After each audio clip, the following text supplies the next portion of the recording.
Talk about frozen berries. Why do frozen berries prevent cancer? So there's research with berries that's so exciting, both for breast cancer prevention as well as breast cancer survivorship. For every 2 servings a week, it can reduce the risk of breast cancer. And for breast cancer survivors, it can reduce the risk of dying from breast cancer by 25%.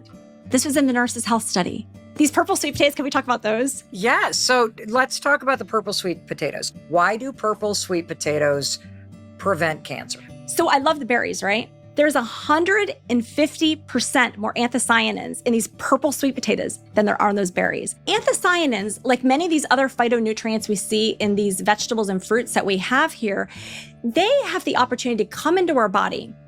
And what we have is we have tumors, genes that will be turned on, and we have tumor genes that can be turned off. That's how they function with the cancer. And these different molecules can help to either make cancer turn off so that it's not likely to have this proliferation, or they can even turn on things called tumor suppressor genes. These tumor suppressor genes help to be the brakes on any cancer. Why do vegetables like cauliflower, Brussels sprouts, broccoli, why do these prevent or cure cancer? These are some of the most powerful vegetables when it comes to breast cancer. And there's so many fun facts with it. So if we look at this cauliflower and broccoli, these are beautiful cruciferous vegetables. And maybe when I'm ready to cook these, I'll chomp on a few of these before I cook it. And you know why? Why? Because when they're raw, there's an enzyme in them called myrosinase. And that enzyme is really magical for trying to absorb the phytonutrients that are in the broccoli, the cauliflower, the Brussels sprouts, the arugula better and more effectively.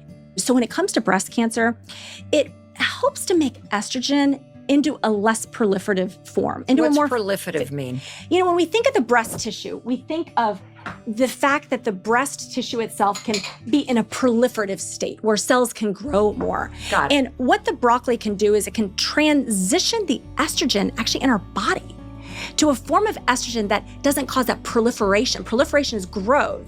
So you can imagine if something's upregulating growth, that's not a good thing, right? We want things that try to turn off that growth, and it keeps that in check. Let's talk about kiwi. So at the level of DNA, it can reduce oxidative stress. Oxidative stress is what comes from us from everything as simple as breathing oxygen from the environment to having any stressors in life to just really living.